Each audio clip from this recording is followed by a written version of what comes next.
The City of Champions now stands alone as the winningest franchise in basketball. The Boston Celtics, they were crowned last night, so let's head to TD Garden and take a look back at how exactly they got it done in this Game 5 on the anniversary, Kendrick Perkins, of the 2008 title. So let's pick it up with 2:30 left here off the Jaylen Brown miss. Drew Holiday, this is what he done all series. Hustle plays, Jayson Tatum. All 50-50 balls, and JT not settling, getting downhill with 4, 6'9", 6'10", wide shoulders, get to the paint.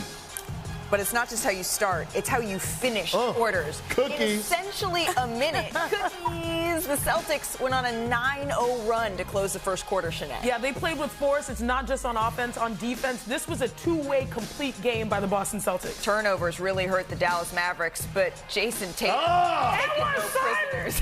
He's letting the crowd know they were getting fired up at this point, Brian. Yeah, absolutely. They're chasing the. Ooh, I felt that one. They teach first one to the floor, and I know Derek White said he'd give up all his teeth for a championship, but that one looked like it had to hurt. Smile, cheese. Hours of dental work today. I mean, Derek White doing Derek White things. Ow! Laying it all out on the line for his team. It's funny, though. Champagne, it dulls the pain. It does. It does. Jayson Tatum, in and out, going to work over Luka Doncic, kicks it back out to his running mate Jaylen Brown. That's the underrated aspect of his game that he perfected over the course of this entire season. He was truly a playmaker in the first half. But it's how they close this half with a bang, shall we say. Mike Breen had the perfect call. 4 seconds to go. Missed free throw. Ford for the rebound. Here's Pritchard. He loves these. Puts it up half court of the buzzer. Bang! Pritchard at the buzzer with a three-pointer. Oh, there is a God. There is a God. And his name is Pritchard. Bang! Bang! Well, like Peyton Pritchard. Like, unreal, right?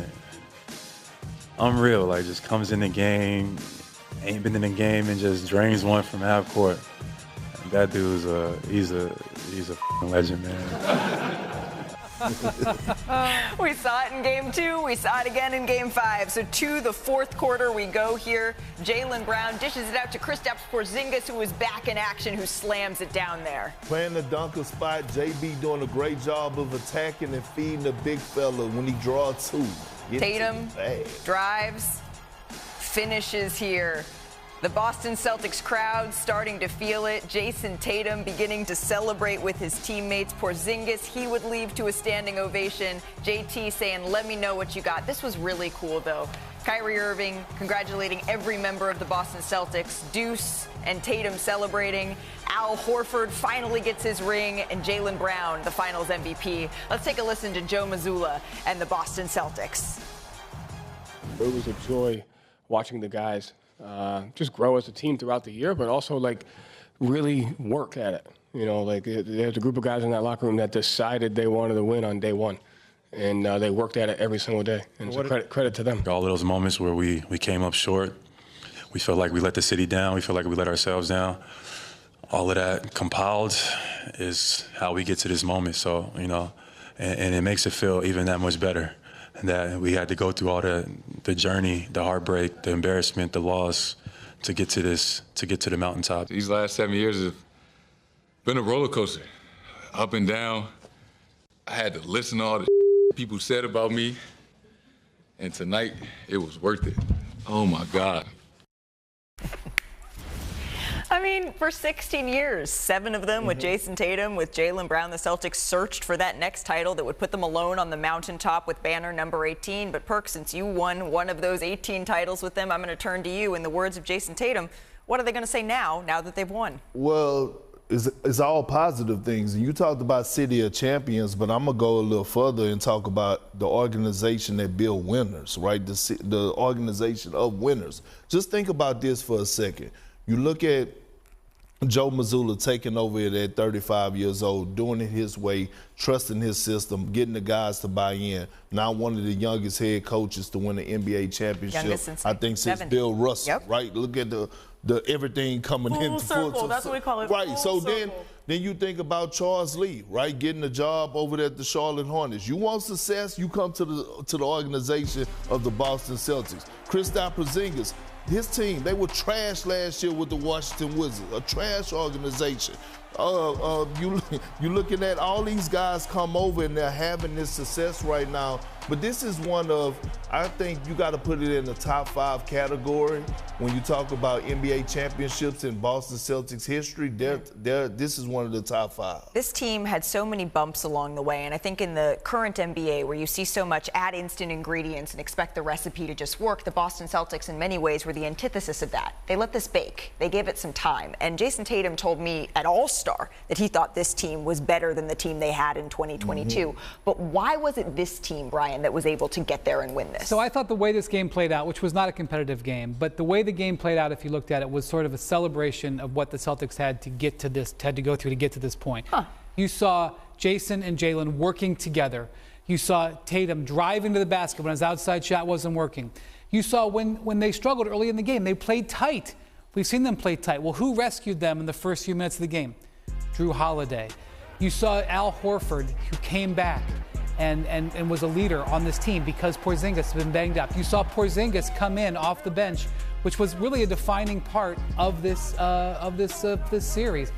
Everything about this game was reminiscent of what they've gone through, and it's so appropriate that they had to walk away off their home court 2 years ago and watch somebody else celebrate, and now they got to celebrate on their home court. It was really kind of perfect, all the way down to the 6-1-7 date. And even the analogy was perfect. Jaylen Brown said earlier in the series, hey, we have to graduate. And it feels like they finally got to commencement where they're able to go off with this new generation of Celtic stars. I love that. That's the same thing we felt graduating college or graduating high school. You're in this new era where you feel like anything is possible, pun intended, right? But when I look at the squad, I love it because the pieces were not perfect, but they fit together so well. They're an array of all-stars that have different journeys. A lot of people have preconceived notions about what Jaylen Brown could do. People talk about his left hand, right? Jayson Tatum, what he can do, can he close? Drew Holiday, will he be the piece that they really need? Kristaps Porzingis, is he going to be healthy enough? He wasn't healthy enough, but he still showed up on the floor and made his impact count. Joe Mazzulla, young coach.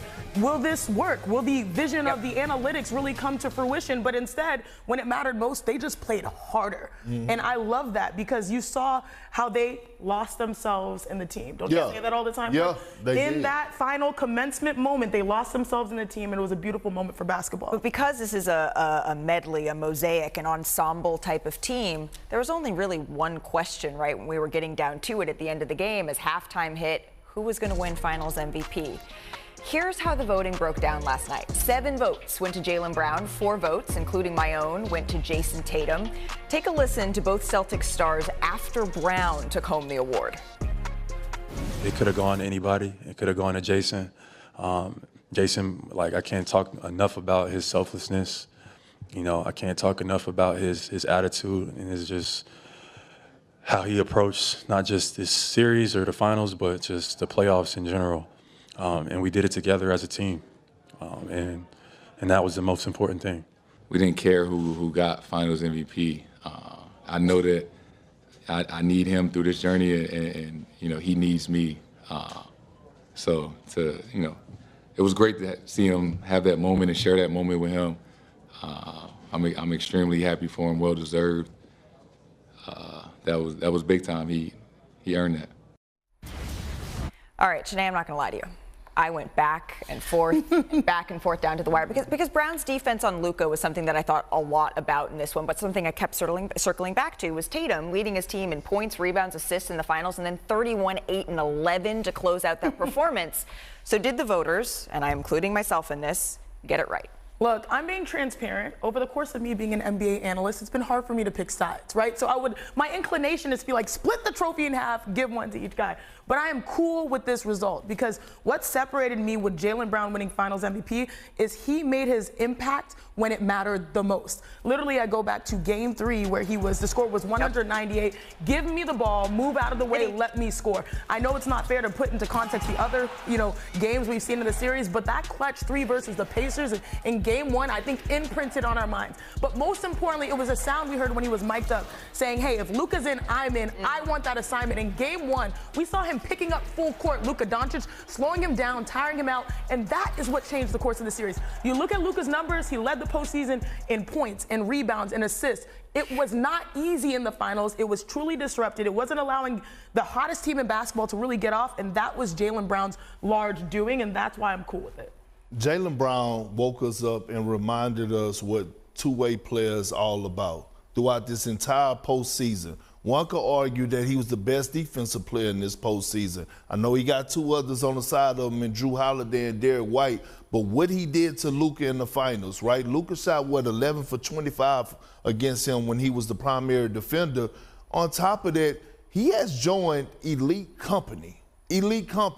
And that's Jokic and Steph, the only guys to have the conference finals MVP, a championship, and the finals MVP. The Larry Bird Award, the Bill Russell Award, and the Larry Bryant Award, a trophy, is all at Jaylen Brown's home right now. Right now, he's a top 10 player in the league. I can't name 10 players that are better than Jaylen Brown and provide everything that he brings to the table on both ends of the floor. You talk about what he did in Game 3 and those clutch buckets. I'm looking at him setting the tone since Game 1, picking up Luka 94 feet, ripping them twice, the shot blocking at the basket. What he did in this series, what he did in the Indiana series, it woke me up to appreciate the other side of the other end of the floor even more. And I can't not name 10 players that I would take over Jaylen Brown right now today. There were no losers in the MVP vote. No, it wasn't. It was a totally solid vote either way. And actually, I don't remember ever where there was actual genuine suspense in the building for the vote. I actually thought that was kind of cool. And like, do you think Adam was the only person on the stage who knew? Because sometimes it's like implied. I had no idea. Think they knew. There was definitely a moment for me of, okay, we're all going to lean in and find out together. I thought that was great and really symbolic of the Celtics team. Because I actually, if somebody had voted for Drew Holiday, I would have. That's how you would have gotten your split. That's how you would have gotten the 5 and 5. Because Holiday was huge in this series. Not as impactful statistically as the other two guys. That's how they won this championship. They won the championship with the two of them working together. And when it was 7-4 or 6-5 or 5-5-1 or whatever, that was emblematic of the way that they played. And look, if you were around Jayson Tatum at all after this game, I know what he said to you the day before the game about how he wanted the MVP, and I do believe that, and I do believe in his heart of hearts he wishes. But as a competitor, you want everything you can possibly get. But there's no way you were around Jayson Tatum after this Absolutely. No. And didn't experience the joy he was having. He did not care. Infectious. It was infectious, the joy that he had after winning it all. And he said that ultimately that was his goal. I will say, I don't think since Andre Iguodala was named Finals MVP was there this like, okay, who maybe the AD, LeBron a little bit in 2020. Right. But really since Andre Iguodala was there this level of like, who is it going to be? How is this going to go down? And although Jayson Tatum, he won't be putting the Finals MVP trophy on his mantle this time around, Janae, he's got to frame this one. Yes. Something tells me this photo with Deuce, it needs to be put up there. Goosebumps. It's going to be just fine. The crazy thing is that when you win a championship,